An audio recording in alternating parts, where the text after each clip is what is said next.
Support for this episode of Judaism Unbound comes from the Oshman Family JCC in Palo Alto, California, whose vision is to be the architects of the Jewish future.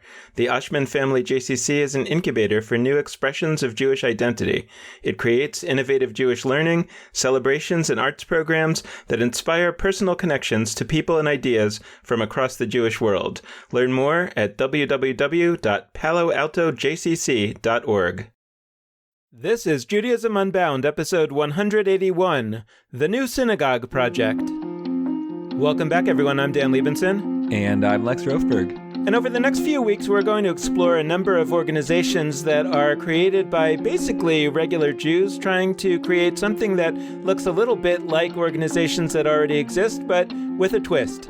Today, our guests are Lauren Spokane and Joseph Berman. They're the leaders of Washington, D.C.'s New Synagogue Project, which in their words aims to be a spiritually vibrant, radically inclusive synagogue that can serve as a spiritual and political home for people bound together by a welcoming and liberatory Judaism. The New Synagogue Project aims to reflect its community's vision for a world of justice, equity, and liberation, and to be a community that is multiracial and intergenerational, that includes families of all kinds and single individuals, interfaith families, and fellow travelers, people with a diversity of gender identities and sexualities, Jews of color and white Jews, people from a wide range of religious and secular backgrounds and practices, and anyone interested in exploring and experiencing Jewish life.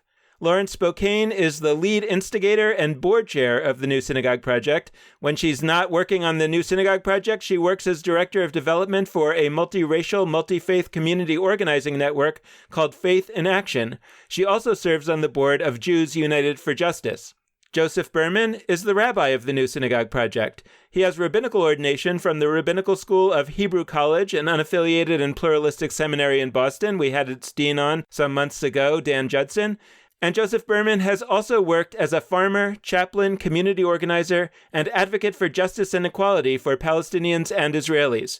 He is the co-founder of Ruach Guild, a skill development and support group for activists who provide spiritual care to social justice movements and organizations. We're excited to find out about this new project, so Lauren Spokane, Joseph Berman, welcome to Judaism Unbound. It's so great to have you. Thanks so much for having us. Yeah, it's an honor to be here. Thank you. Well, we're excited to have you. I'm really interested in starting with a question that may be on the minds of a lot of folks, which is, why do we need another synagogue? It sort of seems that a lot of synagogues are closing, merging, doing other things, and here you are starting a synagogue and actually calling it proudly the New Synagogue Project. So can you talk a little bit about the motivations and the sense of why it is that you would be starting a new synagogue at this time? We get the question a lot these days from people who are confused, like sometimes very confused. Like, what are you doing starting a synagogue? They think that the synagogue model is dead, and we think that's not true. Having a synagogue means that we are creating intentional community, and in today's world, in our society today, I think that creating intentional community is actually a countercultural act, because we go at it alone. We can figure things out by ourselves. Yeah, like we'll ask for help, or maybe we'll pay for help when we need it. But ultimately, like, the goal is for me and maybe me and my family to like figure out how to navigate life on our own. And so having intentional community is to say, no, I am opting in. I am a part of something that's larger than myself. I will ask for help when I need it, and I will give help, and I'm going to come together for something greater. I would add that building a synagogue also means that we're building an institution, and there are risks in that. Institutions ossify, they get stale, so we have to constantly revisit the new part of our name. But institutions are important, because if we want to engage in the act of healing our broken world, of building the kind of world that we want to live in, we have to have power. And we have to have power and build power with other communities and be working together. And so there's value in having an institution that has power. And the last thing that I would say is that having a synagogue also enables us to create pathways to make Judaism accessible, not just to those who already have the background and the skills, but to anyone who wants to participate in Jewish life. And so we are building a synagogue, and it's going pretty well. Let's probe at that a little more deeply, Lauren. I mean, I'm curious, when you create a new synagogue, right? In light of the fact, as we look at the landscape of synagogues and we see so many of them are closing and merging, that one might interpret that as a lack of demand for synagogues. And yet you're creating a new synagogue. And so that suggests to me that you have a different read on the meaning of that data. And I'm curious what that is. Is it that synagogues that exist are not serving a certain population and can't serve that population? Or is it that actually you think that there is more energy behind the idea of synagogues, but something is in the way of it, and actually existing synagogues could also grow and flower? Or what is it exactly that the analysis of the landscape that you have that leads you to create a new synagogue for the set of people that you're creating it for? And I'd love to hear also, who is it that you're creating it for? What we found is that there's really a hunger for what Rabbi Joseph was envisioning, what I was dreaming of for myself and my family. And you're right, we've been tremendously successful in an era where people are saying synagogues are dead, and where, in fact, many of them are dying. But we're finding that the folks we're building with are seeking an accessible and authentic spiritual Judaism, an intentional community where we commit to take care of each other and be part of a collective, where we focus on liberation, justice, and equity, not only to resist, but also to build the world we want to live in together, and to support each other through that work, and have a place where we're grounded and sustained to be the most courageous versions of ourselves. So that's what we're finding. And one thing that comes up often in this whole conversation about, the future of the synagogue and, how do we get young people engaged in Jewish life, that I think often the question too often is that, how do we get Jews to engage in Judaism, which for me is actually a pretty uninteresting question. What I'm interested in is, how do we find meaning? How do we help all of us find a pathway towards reclaiming our own humanity inside of capitalism? How do we build the world that we want to see? And those are the questions that I think drive this project, that have also sparked something in a lot of other folks who are hungering for that too.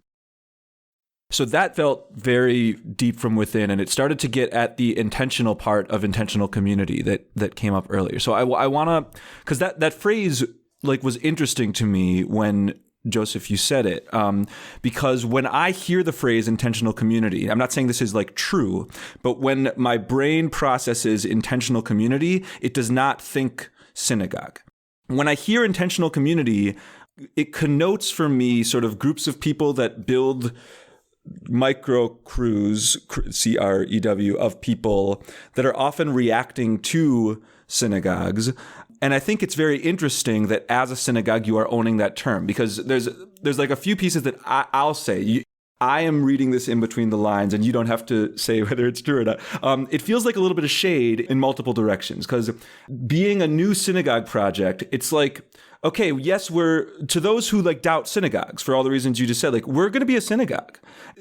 I'm sorry, but you're wrong to be saying that there's no potential here.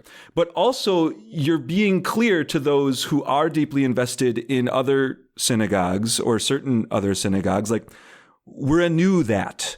We're not quite that same thing. And also, we haven't talked about this yet, but you don't have a building. So in certain senses, you might feel a little less synagogue-y to some folks, both in and outside of the synagogue mold. So I wanted to push and really get on that intention front of intentional community. So I'm curious what it means to be an intentional community from your mind, because clearly in my mind, it was a set of things that led me to think outside of a synagogue context. But also, what is the intention that lurks beneath your community or is embodied by your community? In terms of intentional community, a lot of my thinking comes from Rabbi Toba Spitzer, who wrote a wonderful piece in Shema many years ago that was actually about, I think, dues structure. And she says there's a distinction between friends and kind of being part of an informal friend network, and then community. And she says that community in a synagogue context is about entering into a brit. It's about being part of a covenant.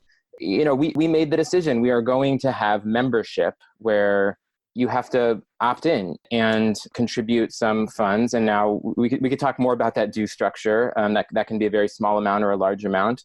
But that's the part that's intentional, because in order to be a part of the community, you say, I am going to join this thing. And entering into that means I'm going to do my best to show up and be there for other people and contribute to the building of the community and be a part of what it is we're doing together. And so that's why I would distinguish the intentional piece. On this subject, where there are people who say, oh, well, the synagogue model isn't working, and people don't want to join anymore, young people don't want to join institutions or join communities. We've been around for about a year at this point. We've had membership for less than a year, and we have over 175 households who have joined and said, I want to be a part of what's happening. So that's over 300 people. I'm thinking about at least 2 times in the past where synagogue meant something different from what people think of it as meaning in the first part of the 21st century. One period of time is before the destruction of the Second Temple, where people don't realize there actually were synagogues. And so if there were no prayers, there were no rabbis, what was going on in these synagogues? And so potentially calling something a synagogue is going super retro in a way that it's even modern again. And I'm wondering if what you're calling a synagogue is some version of a JCC, but more of an intentional community version, something like that, right? Which maybe is what those synagogues were way back when. And then there's another retro notion of a synagogue, which was, before the Enlightenment, back in Europe or in the Middle East or wherever Jews might have been, that it was a small central place where the Jews of that community could go and do whatever it was that they were doing. Sometimes they were praying, sometimes they were having celebrations. And it was not this kind of modern, megaplex type of synagogue that we know about today. So I guess I'm wondering whether what you're after is either of those models or some fusion of both. When we think of a synagogue today, often I think a lot of people's mind goes to, that's a place where we go to pray, where Jews go to pray. So I'm wondering if that's what is sort of dominant in your mind when you choose the word synagogue, or that's not what you've talked about. You've talked about intentional community. So I guess I'm wondering how to really dig into that word and whether you're actually trying to offer a new idea of what a synagogue is and ought to be, which is actually very fresh. It's definitely not just a place to pray. In fact, I think for many folks, well, I'll speak for myself as a person who has been a part of the 20s and 30s Jewish world. A lot of times those spaces end up being created as alternatives to synagogues. And really they're places to either just be social and without any particular content necessarily, or places to go pray. And that's a really important experience and gathering space. But what we really want to do is a lot of different kinds of things together. We want to do justice work together. We want to raise kids together. We want to learn as adults and as kids and as families. We want to take care of one another. And we want to pray together. And we also want to be a community for folks who never want to pray and who want to express their Judaism or their commitment to community through community organizing, through coming to a protest, through creating art, and being a part of a long tradition of secular Jewish culture. So that I think for us is what we mean by building a synagogue. And as Rabbi Joseph said earlier, we want it to be an institution. We want a place that we can rely on, that we can sustain together. I think it's beautiful that we don't have to be any one of those things. There are people for whom we're the local synagogue in the neighborhood of Petworth and in Columbia Heights, and they live close by and can walk there and come to Tot Shabbat with their kids. There are people who are drawn to the focus on liberation, and so will travel from Northern Virginia, from Maryland, to be a part of the community. And also, I think it's a beautiful thing that we have in our community. I mean, we have people who are atheists, we have people who are agnostics, they're not sure, and we have mystical seekers who would say they have a deep relationship with the divine, and that's what they're looking for. And we can all be in community together. There are challenges that comes with, but I think that it also creates a lot of opportunity to be in relationship with people who are different than us. I want to get a sense of, the X's and O's, to use a sports term, like the flow, the calendar, the specifics of what the New Synagogue Project's life looks like. So to the extent that you can, and also you sent an email from your community our way just to get a sense of some of these details. And I thought there were so many fascinating pieces. First, and this is sort of turning into a combo question of the email and some of your other materials, but I got a variety of implicit statements, implicit senses from these materials. One, this is not a community of top-down hierarchy where the two of you as, rabbi and director are like running the show. And you feel that. There's plenty of places that say that, but you feel that in that these emails are coming from, members of the community, and there's a very large, what is it called? The instigators. That's like your board, the instigators that have really crucial roles that you can see. And then also just the kinds of programming really jumped out at me. So this is going to link into some of the justice and liberation pieces that have come up, but there's many communities that do genuinely connect and care about social justice.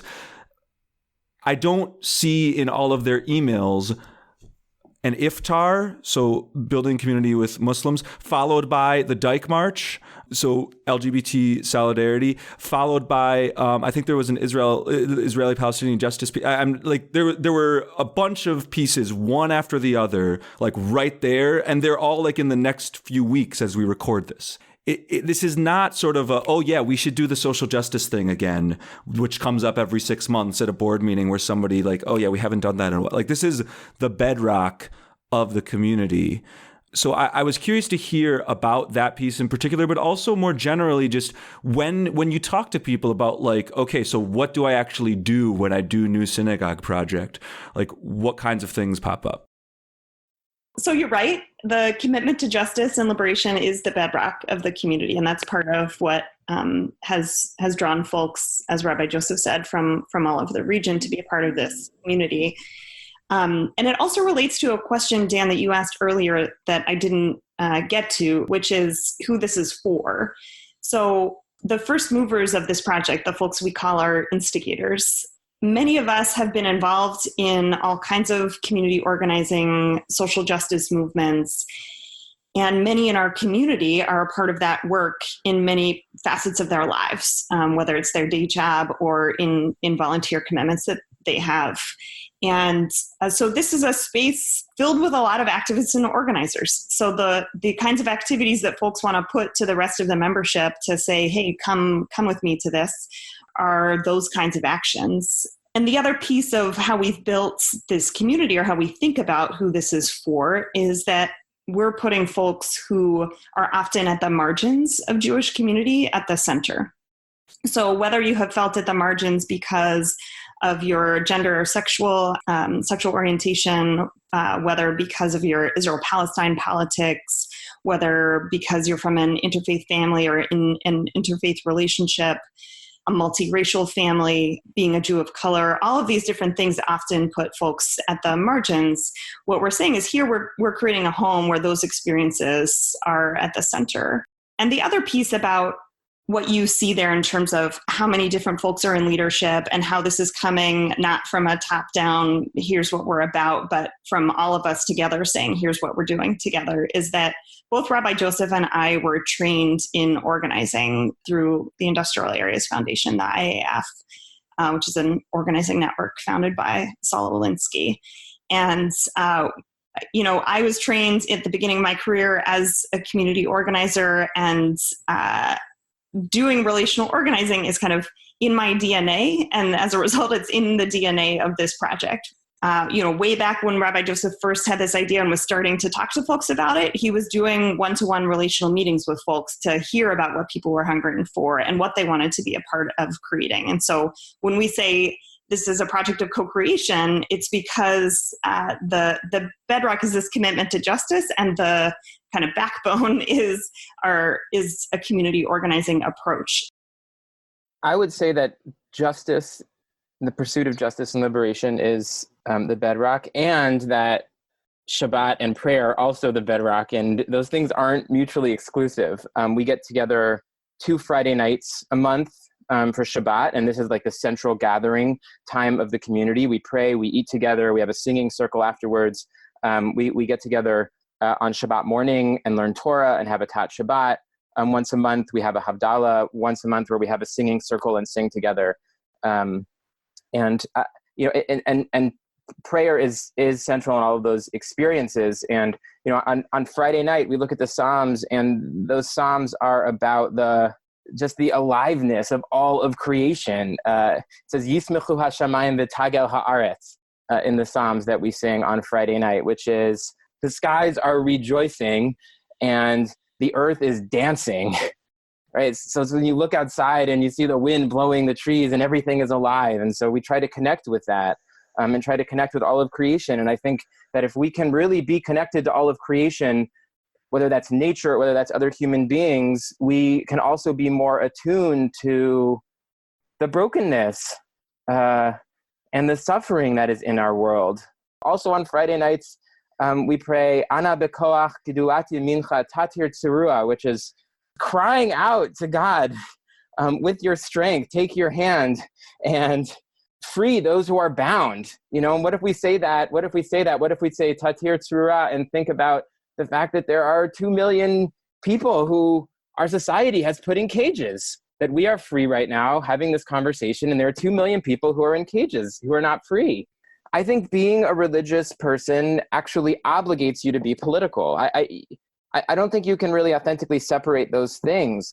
To be a religious person means to understand that everyone is created b'tselem Elohim, in the image of God, or maybe that everyone actually is a tselem, that everyone actually is an image of God and has divinity within themselves. And so if that is a central premise of being a religious person, right, which you can be without believing in God and say every single person has inherent dignity and worth. And so if you believe every person has inherent dignity and worth, you have to stand up to white supremacy and see the ways that white supremacy dehumanizes everyone in our society, and then we have an obligation to try to dismantle it, both outside in the world, but also dismantle it within ourselves. I think about this, a lot as a white Jew, the ways that I'm obligated to think about how there is that white supremacy operating in my brain, and I have to dismantle that.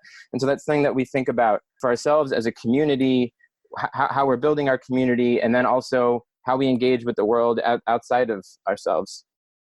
So I want to probe at this question in terms of your location in DC as well, because I'm wondering, to the extent that you're able to do this or that you're driven to do it, to what extent is it related to being in DC, and to what extent is it therefore relevant outside of DC? And I'm thinking about on a variety of levels, right? Because let's say that you want to create a left-leaning synagogue in some place, I don't want to name random cities that I don't know that much about, but let's say places in the Midwest or in somewhere where there aren't all that many Jews in the South.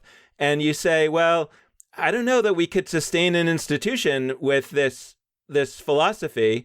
Whereas in DC, I would imagine, there are enough people on both the left and the right that you could create sort of niche, politically oriented, or whatever adjective we want to use, oriented synagogues, and have them be sustainable. So, one question is whether something like this is largely possible only in a place like DC or in a larger city.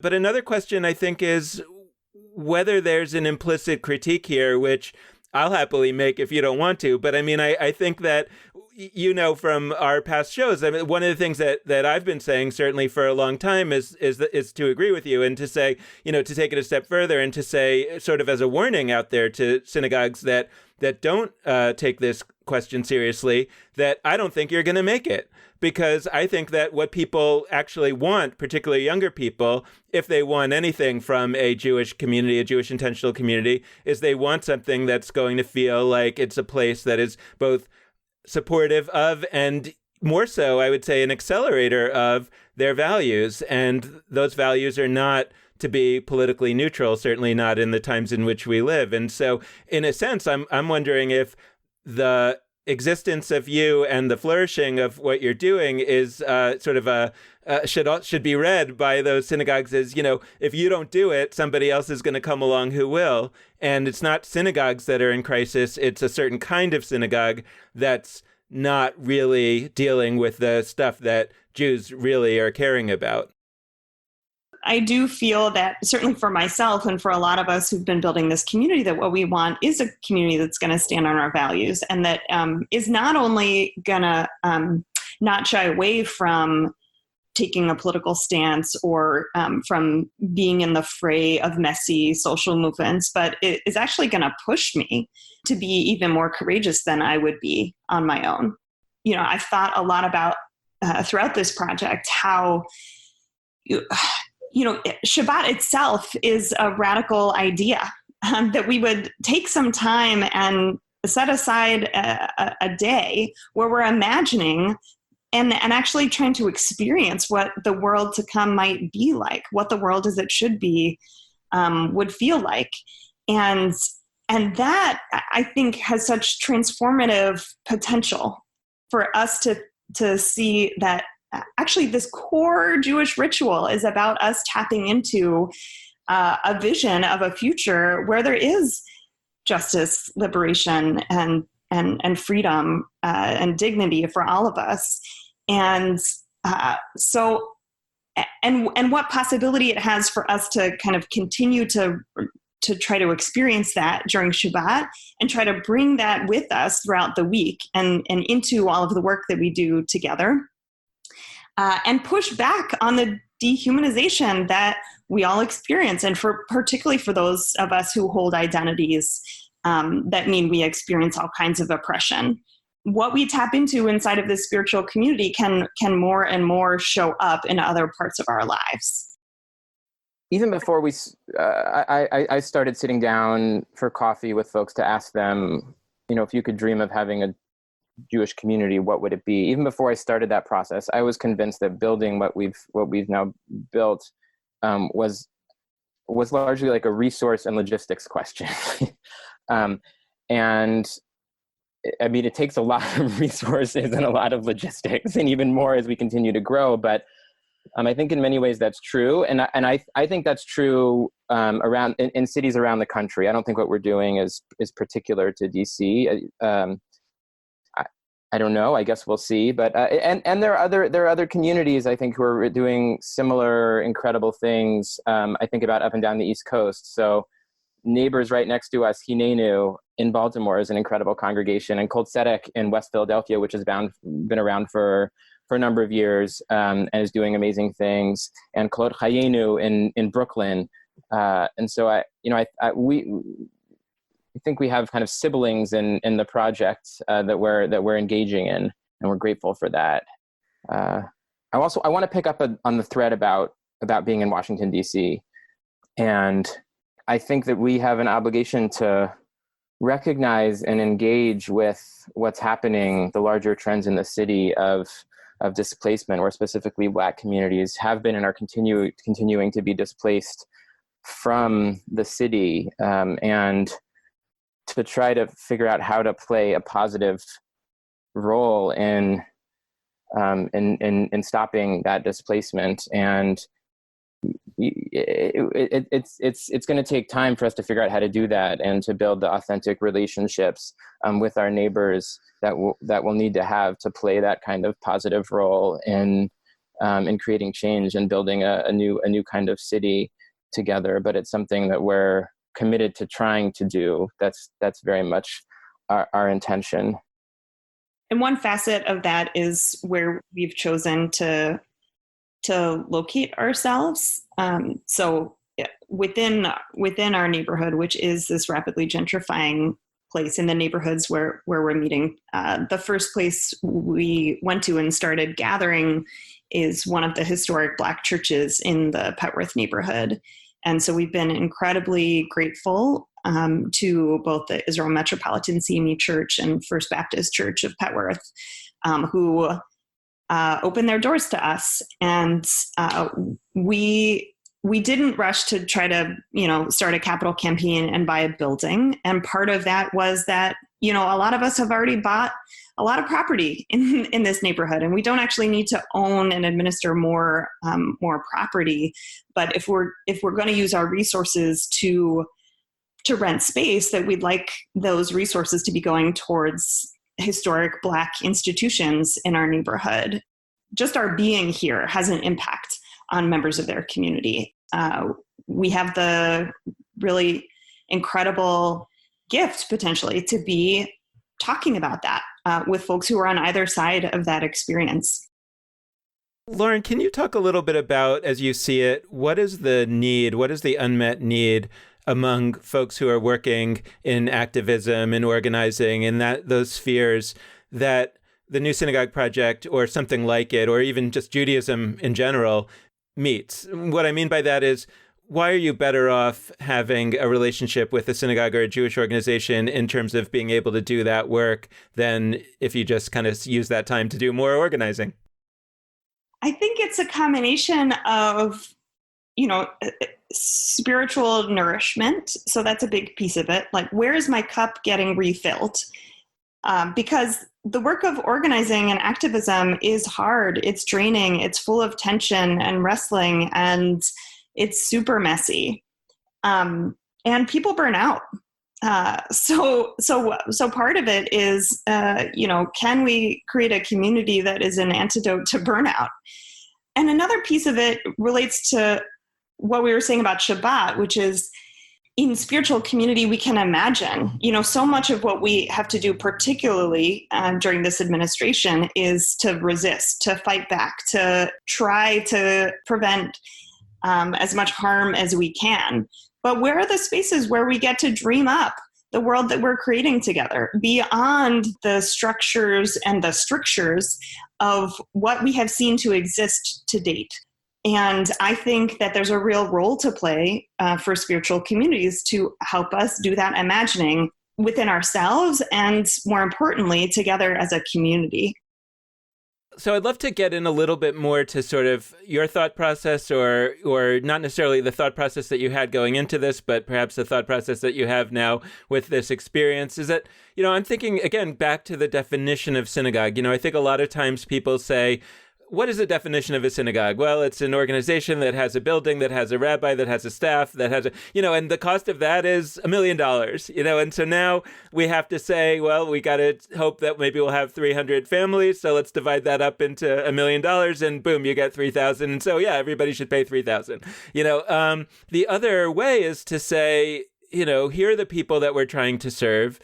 In our community, they might be young people who don't have as high of an income. They might be people who, because of their political commitments, are actually giving a lot of their income to other places that we actually value a lot. And actually, one of the challenges that I've always had in terms of the cost of synagogue membership and other kinds of Jewish goods, let's call them, is that it almost feels unethical for me to give that much of my disposable income to Jewish causes, because then I wouldn't have anything left over to give to all the other causes. So how much do we really want to ask of people? And then how many people do we realistically think we're going to get? And let's put that together and say, well, that's $200,000 or whatever it is.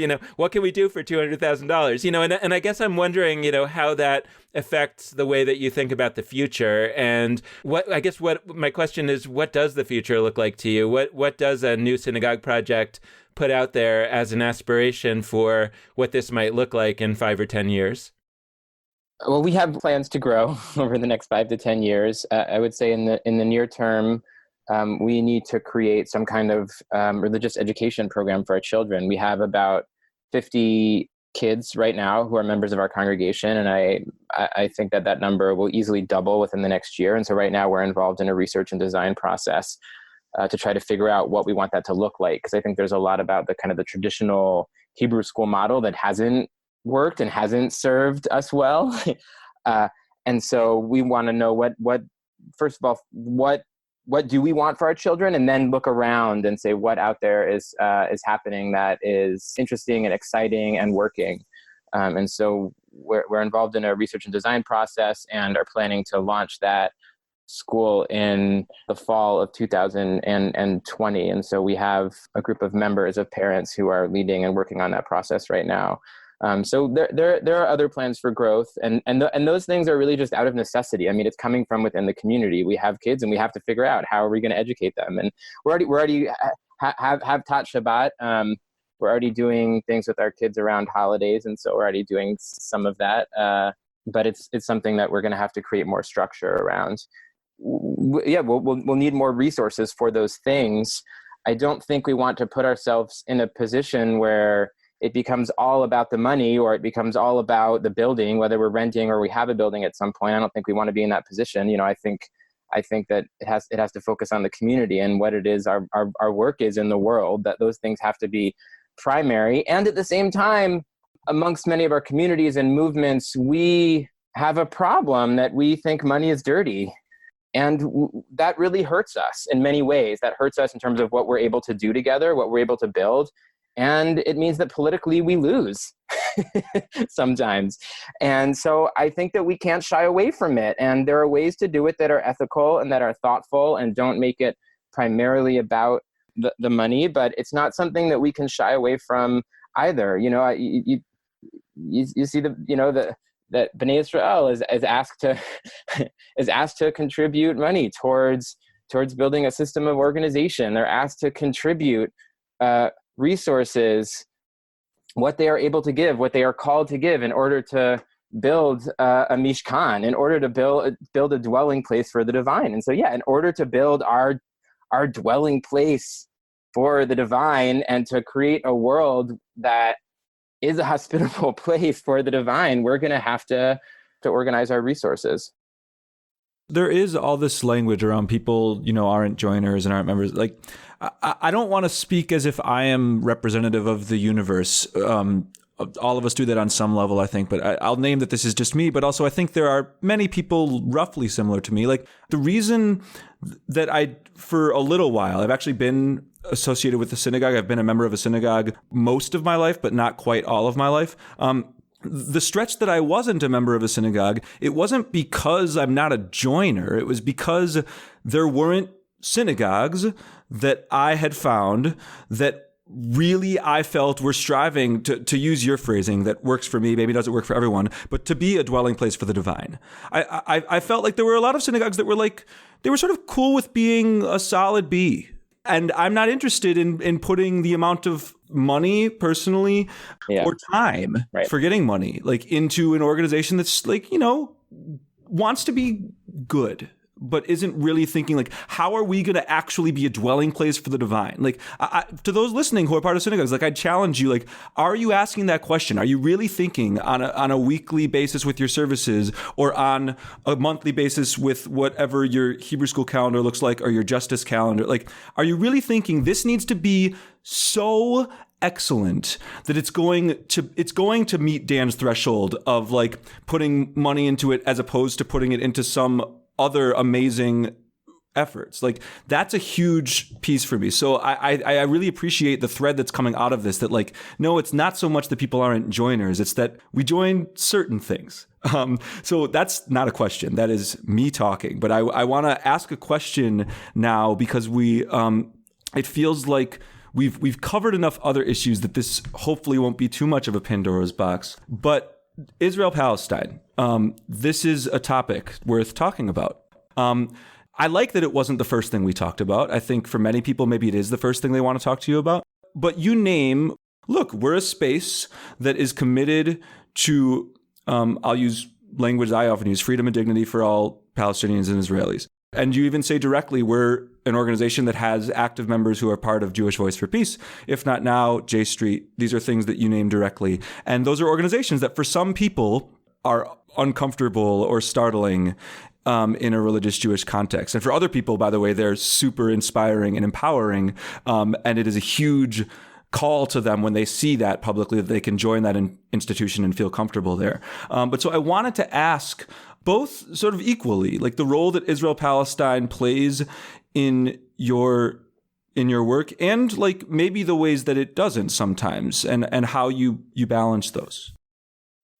The Exodus is not just a some mythical some mythical historical moment. We need to try to live that today, and that means living it for Jews, but and that means living it for all people, right? Everyone should be free, and so we're clear about that. And I would say we're also explicit that we don't mix our practice of Judaism with political nationalism.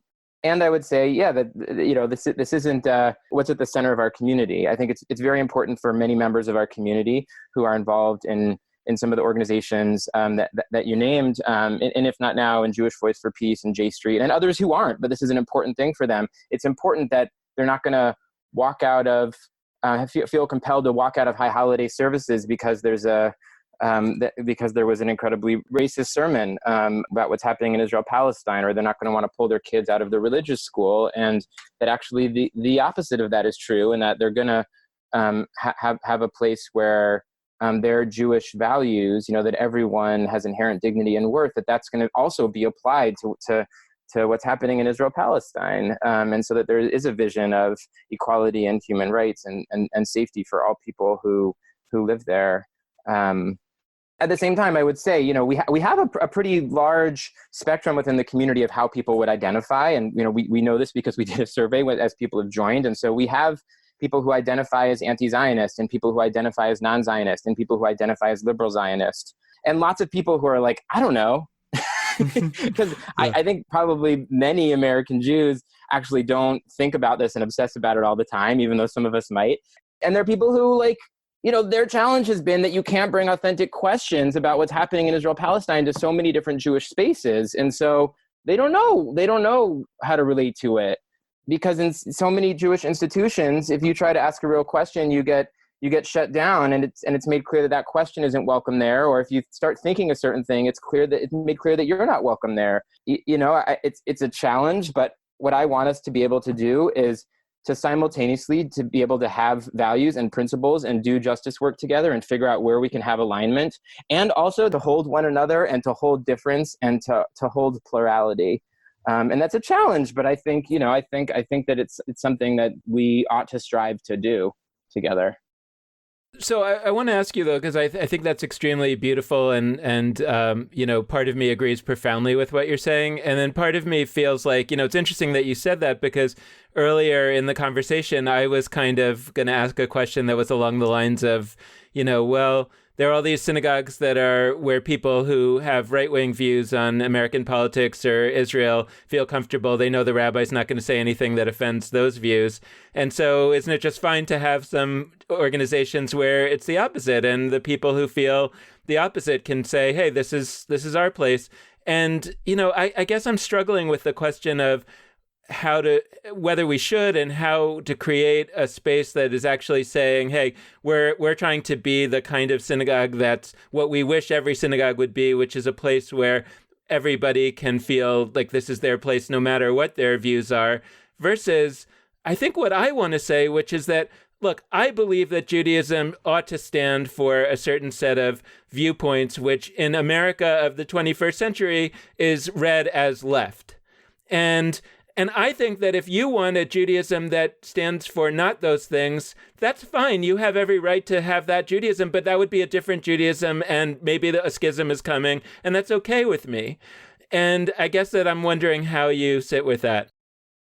At the same time that there isn't a litmus test to join the community, and we have a diversity of views, which by and large, I would say, do fall on what's considered the left, but we have this big tent on the left that I think we've built.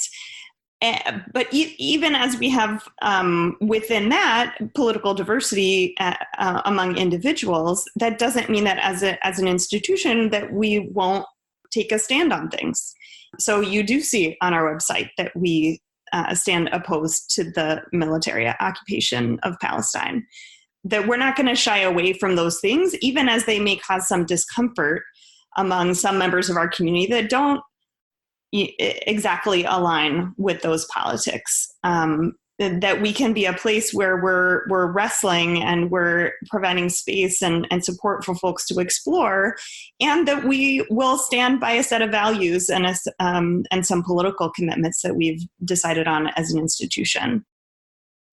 I'm struck by like passion in your voices as I hear both of you talk about this project. And as we close, I was just really hoping that you could call out to our listeners what makes you so excited and so passionate. What brings that to your voice?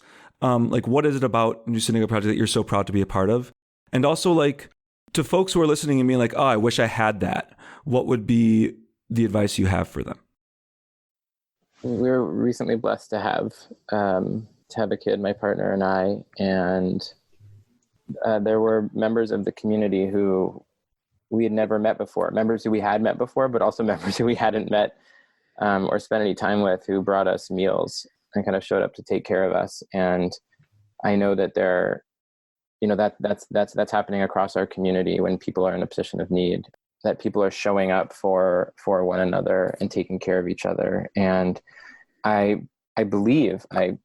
strongly believe that if we are able to take care of one another and build connection and community and trust, that is going to put us in a position where we are able to take that chesed, that loving kindness, and turn that into action outside of our congregation. And I want us to have really big vision about what that could be. At the High Holidays last year, I talked about how if we are really able to build that kind of community and that kind of trust, could we be in a position where we could shut down an ICE facility together? And I don't know if that's the thing that we're going to do. I mean, there's so much work to do, but I do think that building the kind of community that we are creating puts us in a position where we can then go and create serious change in DC and in the world.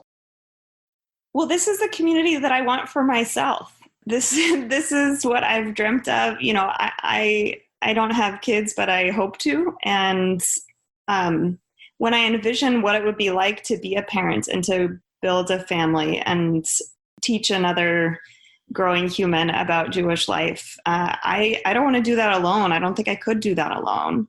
And even if I were not to be a parent, I don't want to be on this path of being a human alone. And I want to be in community, and I want to do really powerful work, and all of that requires, for me, being in community and being sustained by community and pushed by it too. And this project has been a place for us to bring our full selves. I've gotten to bring my full self, to bring all the threads of my experience to date, and to draw on all the ancestors that I look to for inspiration, and to play and to see what happens. And there isn't, it's been the greatest joy and the greatest blessing to be able to do that. Thank you both so much for joining us. It's been a fantastic conversation.